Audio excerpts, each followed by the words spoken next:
आपल्या लोकांची आपली वाहिनी एबीडी न्यूज मराठी। आपल्या शहरातील ताज्या घडामोडी पाहण्यासाठी आपल्या एबीडी न्यूज मराठी चॅनलला सबस्क्राइब करा आणि लाईक शेअर करून पहा शहरातील ताज्या घडामोडी थेट मोबाईलवर।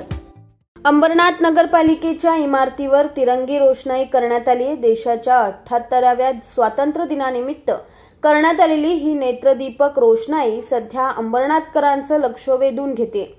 15 ऑगस्ट रोजी देशाचा 78वा स्वातंत्र्य दिन दिमाखात साजरा होणार आहे।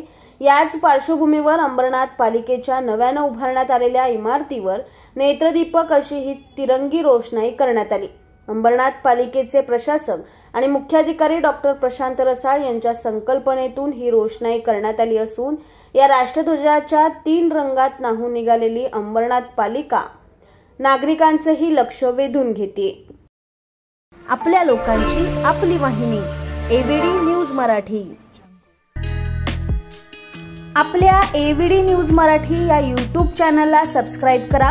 तसेच तुमच्या आजूबाजूच्या परिसरात घडणाऱ्या घटना आमच्यापर्यंत पोहोचवण्यासाठी व जाहिरातीसाठी एबीडी न्यूज मराठीला संपर्क साधा। संपादक रेश्माताई दुधाने 9765529008 आणि 9370508280।